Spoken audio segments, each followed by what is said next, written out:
busca de una u otra manera desacreditar a la iglesia, busca criticarla, busca de una u otra manera también sacarla del camino. Y ahí nos encontramos nosotros. Estamos viviendo en medio de un mundo hostil, un mundo que es contrario a Dios. Nuestro enemigo, Satanás, va a buscar desacreditar la iglesia, siempre va a buscar desacreditar a la iglesia. Ahora, ¿cómo la va a hacer? Destruyendo su credibilidad e integridad.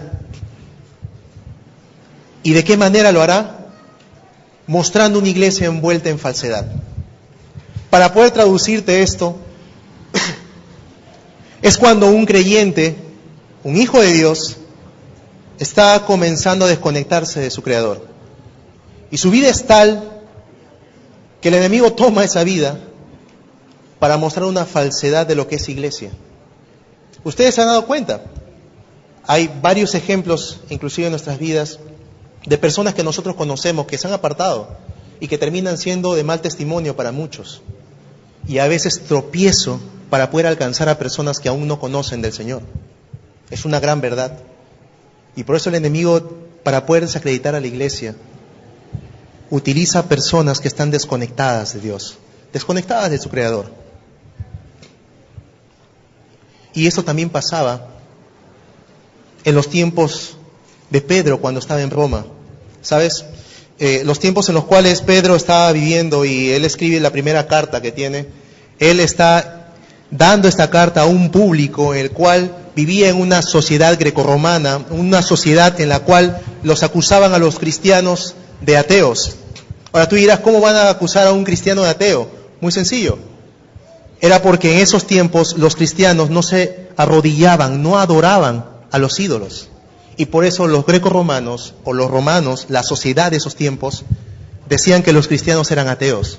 No solamente decían eso, sino que también los consideraban como antisociales. Antisociales porque no abrazaban la cultura romana, no la abrazaban. No estaban conformes con esa cultura romana. Por eso también los acusaban de que eran antisociales. Y por último, los acusaban de que eran terroristas. ¿Y por qué terroristas? Por lo que hizo el emperador Nerón, incendiar toda Roma. Y terminó echando la culpa a todos estos creyentes. Y ellos fueron perseguidos de tal manera que a veces no es muy ajeno a lo que nosotros estamos pasando hoy en día. Tú eres un cristiano, eres un hijo de Dios, y estás viviendo el día a día piadosamente, buscando tener una relación correcta con el Señor. Amén, yo te felicito. Porque esta enseñanza va a ir dirigida hacia ti. Te va a dar esperanza, te va a dar un enfoque distinto. Van a haber momentos en los cuales nos vamos a tener que alegrar aquí. Pero primero quiero enseñarte lo que Pedro quería mostrar en ese tiempo. En medio de todo ese colapso, esas persecuciones que había en la iglesia, en medio de todo lo que pudo haber pasado, Pedro quería enseñar cómo triunfar en medio de la hostilidad, en medio de ese mundo hostil, en medio de todo ese problema que había. Él quería enseñar cómo permanecer firmes frente a las críticas por medio de una vida santa, por medio de una vida que está a los pies de Dios y que está viviendo su identidad día a día. Acompáñame, hermano mío, a Primera de Pedro, capítulo 3, versículo 13 al 17. Ahí vamos a estar viendo estos principios en los cuales se enseña y nos muestra Pablo para que podamos permanecer, para que podamos vivir frente a las críticas por medio de una vida santa. Primera de Pedro, capítulo 3.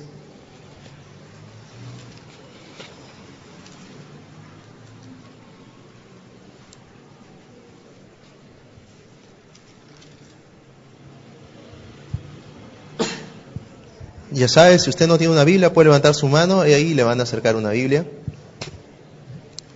Primera de Pedro, capítulo 3, verso 13 al 17.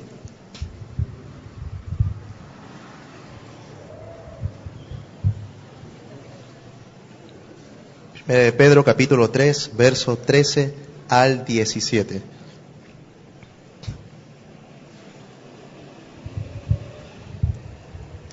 Muy bien, ¿lo encontraron, hermanos?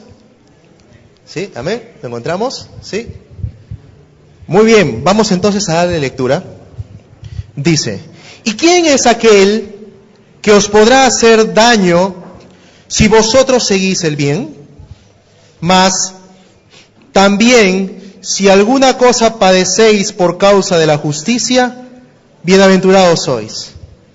Por tanto, no os amedrentéis por temor de ellos, ni os conturbéis, sino, versículo 15, sino santificad a Dios el Señor en vuestros corazones, y estad siempre preparados para presentar defensa con mansedumbre y reverencia ante todo el que os demande razón de la esperanza que hay en vosotros, teniendo buena conciencia, para que en lo que murmuran de vosotros, como de malhechores, sean avergonzados los que calumnian vuestra buena conducta en Cristo. Versículo 17. Porque mejor es que padezcáis haciendo el bien, si la voluntad de Dios así lo quiere, que haciendo el mal. Y aquí comenzamos a ver en todo a lo largo de este libro, desde el capítulo 1 hasta el capítulo 2, comienza Pedro a enseñarles a la iglesia que son elegidas, son una nación santa, que son separados, apartados para Él. ¿Para qué? Para que puedan vivir vidas santas, con un propósito, con el fin de hacerlo conocido, con el fin de poder alcanzar a un mundo que constantemente estaba amenazándolos, a los que estaban viviendo en esos tiempos. Del capítulo 2 al 3, también Pedro está enseñándoles acerca de las relaciones sociales, cómo deben dirigirse, cómo deben vivir su identidad en Cristo ante el gobierno, ante las autoridades, si usted desea puede ver en capítulos anteriores, ante los jefes, ante tu cónyuge, todo con el fin y con el propósito de poder alcanzarlos y que sean ganados para Dios. Pedro comenzaba a enseñar todos estos principios para que de una u otra manera en el mundo hostil en el cual estaban situados estas personas pudieran alcanzarlos para la gloria de Dios. Ese era su deseo. Es muy difícil, lo sé, en medio de persecución es difícil. Muchos de nosotros en nuestros trabajos, en el lugar donde nos movilizamos, en algunas partes o en algunos casos también, somos perseguidos de una u otra manera. Padecemos, pero padecemos por hacer el bien, no por hacer el mal. Porque si uno está padeciendo por hacer el mal, esas son consecuencias del pecado. Son consecuencias del pecado y no tienen mucho que ver con esto. Porque lo que Pedro está comenzando acá a mostrar es que manteniendo nuestra buena manera de vivir, le haremos frente a un mundo hostil. Con tu buena manera de vivir, con tu vida santa, con tu vida piadosa, en el lugar donde estás, en el lugar donde puedas estar trabajando, estudiando, interrelacionándote, con tu buena manera de vivir, le vas a poder hacer frente a un mundo hostil. A un mundo hostil. Un mundo que nos lleva a la contrariedad. Un mundo que no está muy contento con el cristianismo, como en los tiempos de Pedro. Y que constantemente está buscando una falla o constantemente está buscando una excusa para poder acusarlo.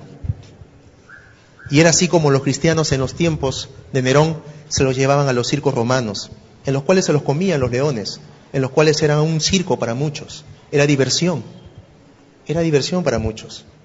Es más, Nerón utilizaba mucho de ellos como antorchas vivas para poder tenerlos en su jardín, para poder alumbrar en la noche. Esa era la vivencia, ese era el tipo de vida. Persecución. Quizás no estamos nosotros en persecución aquí como los musulmanes, o como hermanos que están allá trabajando en lugares musulmanes o en lugares donde son perseguidos, pero también hay una persecución aquí. Sí hay persecución. El sistema de este mundo no está contento. No está contento que nosotros comencemos a alumbrar y a hacer conocido más y más el nombre de Cristo. No está contento. Y por ello vamos a padecer. Pero es necesario saber de que la vida la cual tú estás viviendo, valga la redundancia, es muy necesaria para hacerle frente a este mundo hostil. Y lo primero que vamos a aprender son 3 principios los cuales Pedro comienza a enseñar en estos textos. El primer principio que vemos es sigue el bien. Versículo 13. ¿Y quién es aquel que os podrá hacer daño si vosotros seguís el bien? La respuesta es muy obvia. ¿Nadie? Pero aquí yo te quiero mostrar esta palabra seguir, ¿qué es lo que quiere decir? Seguir viene de una palabra griega que se traduce en mimetos. Mimetos quiere decir imitadores, ejemplos. Y cuando está hablando de imitadores y ejemplos, está hablando de que nuestra vida debe imitar el bien. Debe ser un ejemplo de bien. En el lugar donde estás, ante tu vecino, si una cosa te pide, si algo te quiere pedir una ayuda, tú puedas mostrarle bien, puedas ser un ejemplo ante cualquier persona que pueda pedirle. Porque así somos nosotros imitadores de Cristo. Podemos seguir su ejemplo también en este versículo que nosotros tenemos aquí, en el capítulo 2, verso 21, dice, pues Dios los llamó a hacer lo bueno, aunque eso signifique que tengan que sufrir tal como Cristo sufrió por ustedes. Él es su ejemplo y deben seguir sus pasos. Y a continuación de ese texto, si tú lo quieres revisar, va a comenzar a hablar de que varios comenzaron a proferir maldición sobre Jesús. Varios comenzaron a insultarlo. Fue vejado inclusive y golpeado, pero él no respondió ante eso. No respondió. Y esto nos muestra el primer principio, que hay que tener una pasión fuerte por hacer el bien, una pasión desmedida por buscar el bien, porque de esa manera el mundo tendrá dificultades para hacernos daño. Cuando yo naturalmente voy a Profan los días domingo, como hoy que voy en la tarde, y voy con el carrito misionero, mi esposa sabe muy bien eso, al regresar de vez en cuando encontramos algunas intervenciones policiales que se les conoce como batidas. Algunos saben, aquellos que tienen movilidad. Y cuando nos encontramos con los policías, tratamos en sí de, bueno, el policía viene, ¿no? Comienza a decir muy bien sus documentos, y como yo tengo todo en regla, todo limpio, no me vayan a ver mal, hermanos míos, por si acaso, tengo todo en regla, entonces yo le presento todo, y listo, me dice muy bien, puedes retirarte, anda, ve. Pero justo cuando estábamos retirándonos, vimos a una persona más adelante que estaba comenzando a decir, pero jefe, por favor, usted sabe, no traigo mis papeles, no lo tengo, pero ya pues, ¿cómo podemos hacer? Y esto que el otro. Y estaba tratando de arreglar. Y es triste ver, ahora esto es una persona incrédula, espero que sí, o no sé, pero lo que sería triste es ver que una persona en Cristo pueda estar padeciendo esas cosas, pueda estar viviendo de esa manera, haciendo coimas, pagos de coimas, insultando, dando un mal testimonio, porque de esas personas se vale el enemigo para poder destruir la credibilidad de la iglesia. Así es. Pero cuando tú estás imitando el bien, eres un ejemplo de bien, estás viviendo tu identidad con Cristo, dices que sigues a Cristo, tu identidad la estás comenzando a vivir, no estás siendo un cristiano camaleón, que por un momento en la iglesia eres todo amor, todo santidad, pero en la casa estás comenzando a portarte como un león, muy distinto, y estás siendo imitador de Cristo, el mundo no va a tener dificultades para hacerte daño. No va a tener ninguna dificultad. Más bien lo que sí está buscando es a creyentes que están desconectados de Dios, creyentes que le están dando mala fama a Dios para poder desacreditar a la iglesia. Por eso, recuerden siempre esto, que manteniendo nuestra buena manera de vivir, le vamos a poder hacer frente a un mundo hostil. Pero sabes tú también de que que por vivir nuestras vidas piadosas vamos a acarrear también algunos padecimientos. Y es cierto que por vivir vidas piadosas en algunas circunstancias vamos a padecer, sí. En algunas circunstancias sí tendremos que padecer. En algunas circunstancias. Y este es nuestro segundo punto. Considera padecer. En el versículo 14.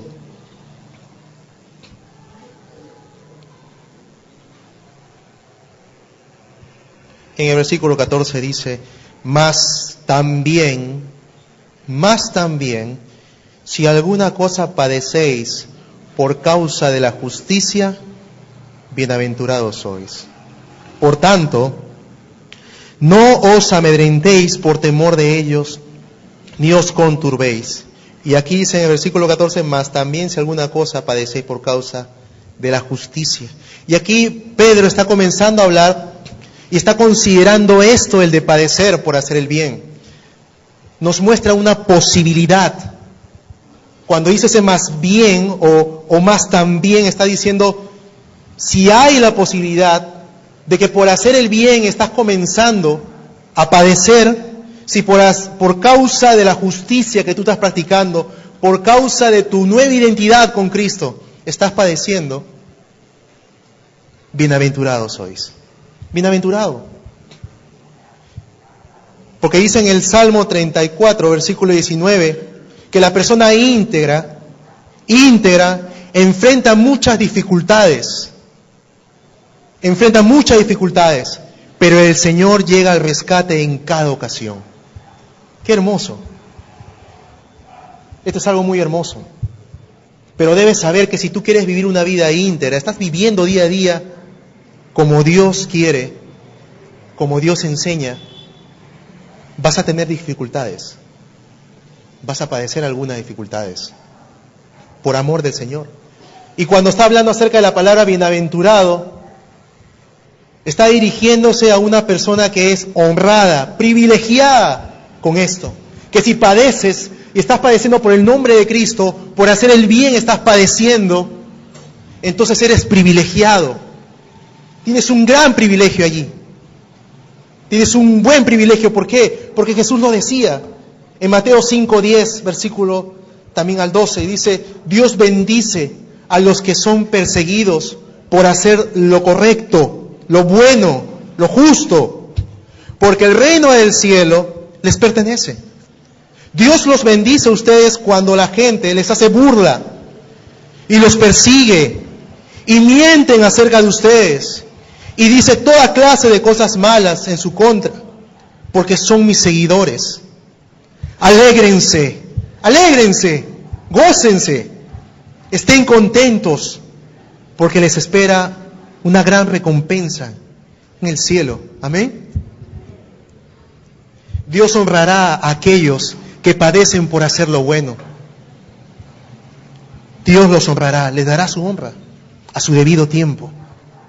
Pero no nos cansemos de hacer el bien, no nos cansemos de seguir brillando, de seguir mostrando esta bondad que tenemos, que hemos recibido en Cristo. Si tú estás padeciendo algunas persecuciones en tu trabajo, en el colegio donde estás, si estás comenzando a vivir tu identidad, va a haber dificultades, pero nunca permitas negociar tu identidad con eso. No permitas, no lo negocies. Vive tu identidad, acarrea lo que es el padecimiento que vas a tener que pasar, porque todo esto te hace privilegiado. Nos hace un gran privilegio de poder padecer como cristianos, como hijos de nuestro Padre Celestial. Y este tercer y último punto que nos va a mostrar también Pedro es que exaltemos a Cristo. En el versículo 15 dice, sino santificad a Dios el Señor en vuestros corazones. Y cuando habla de esta palabra, santificad a Dios el Señor en vuestros corazones, está hablando de una persona que venera a la persona de Cristo, a una persona que está exaltando de una manera desmedida a la persona de Cristo. Es una persona, un creyente, que pone a Cristo en primer lugar, en su corazón, en su vida, en su agenda, en todo lo que pueda suceder. Porque solamente de esta manera, cuando tú lo exaltas y lo pones en primer lugar en tu vida, así lo que pueda llegar, lo que pueda venir, no vas a tener ni un reparo. ¿Por qué? Porque vas a ver que estás dentro de la soberanía de Cristo. ¿Y qué es estar dentro de la soberanía de Cristo? Esto habla y nos deja ver que todo lo que hacemos y decimos debe estar en su voluntad, debe estar para su agrado y para su gloria. Nos da a entender que todas las áreas de nuestra vida y aún la vida misma le pertenecen a Él. Le pertenecen a Él. Y no se le escapa nada.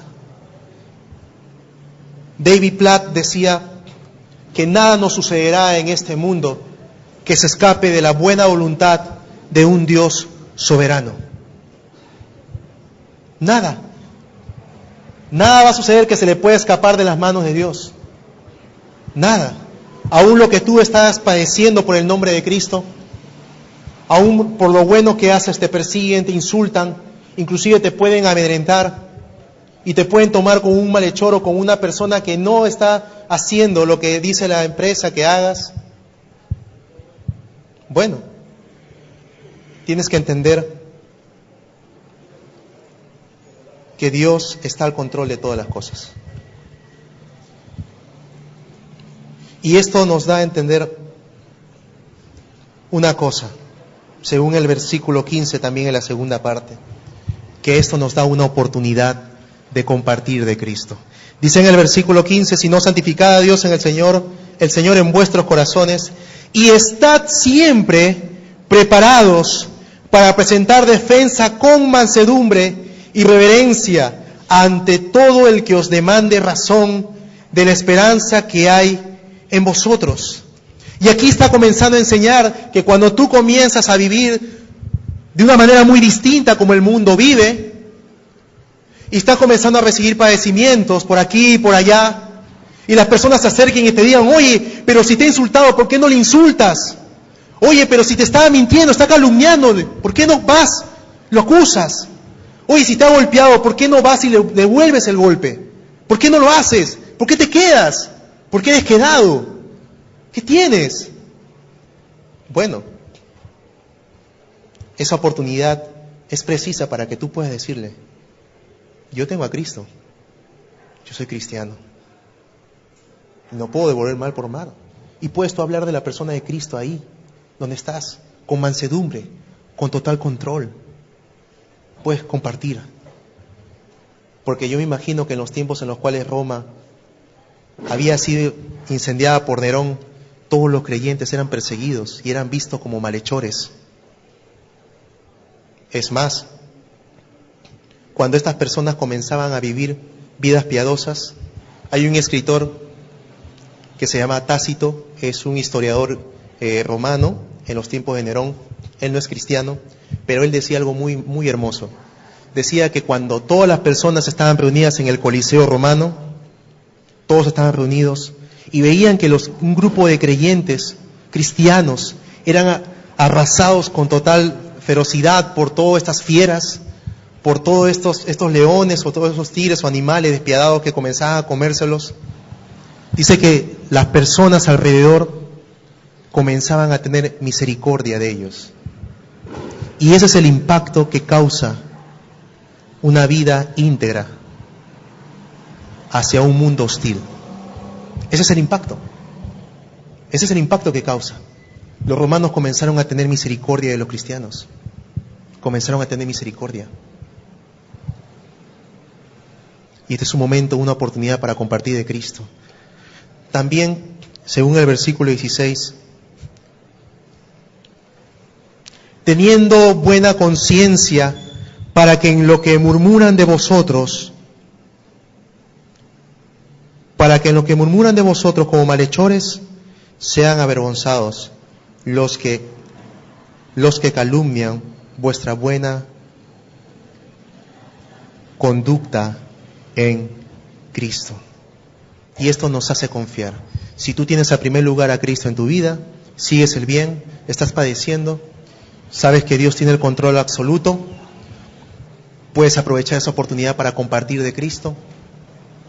Inclusive también puedes comenzar a que tu vida puedas crecer en una madurez, conociendo con una buena conciencia, una limpia conciencia, que tu manera de vivir es recta delante del Señor. Esto es bueno. Y este es el impacto, hermanos míos, que tiene nuestras vidas. Este es el impacto que tiene cada una de nuestras vidas. Nuestra manera de vivir es muy impactante, influyente. Y algo para terminar, hermanos, es contarle una de las joyas que tengo dentro de mi corazón, atesoradas. Hace 10 años atrás, tengo 11 años de cristiano y por la gracia de Dios estoy aquí. Vivía en medio de una familia en la cual nadie era creyente, era yo el único creyente. Pasaba padecimientos, sí pasaba padecimientos, por vivir una vida justa delante de Dios, sí pasaba padecimientos, pero algo que yo oraba fervientemente y deseaba en mi corazón era que mi familia pueda ser ganada para Cristo. Hubo un día en el cual invité a mi hermano, que es el segundo, que es Jesús, mi hermano que me sigue a mí, y yo lo invité a una reunión de jóvenes. Y uno de los jóvenes que estaba a cargo de liderazgo le pregunta a mi hermano y le dice: ¿tú qué quieres ser? Le dice, porque estaban preguntando qué es lo que sus sueños, sus anhelos, qué es lo que querían ser cada uno más adelante. Y a lo que mi hermano le responde a ese líder, le dice: yo quiero ser como mi hermano Eder. Le dice así: yo quiero ser como mi hermano Eder. ¡Wow! Yo me quedé impactado. Y no era ni siquiera para poder hinchar el pecho y glorificarme, ni nada por el estilo. Esto me hizo entender cuán importante era mi vida, o cuán importante era poder hacer relucir la persona de Cristo en mi vida, para que otros puedan seguirlo también. Así es el impacto que nuestras vidas tienen. Ese es el impacto. Y ustedes saben, desde ese momento, yo no soy una persona perfecta, he caído un montón de veces desde esos tiempos hasta ahora, pero día a día me esforzaba lo máximo, hermanos, a vivir una vida santa delante de Dios, tal que no llegue a ser tropiezo para mi hermano. Y así es lo que Pedro comienza a mostrar, lo que comienza a decir, que cuando nosotros comenzamos a vivir nuestras identidades, buscamos la justicia, le vamos a poder hacer frente a este mundo hostil. Amén. Vamos a orar, hermanos míos. Nos ponemos de pie en esta oportunidad. ¿Qué te parece si tienes este hermoso tiempo para poder orar? Ora a Dios, clama a Él. Si hay algo que arreglar en nuestros caminos, déjame decirte que aún hay tiempo. Aún hay tiempo, tenemos todavía vida. Y es por su gracia que tenemos esta vida aún.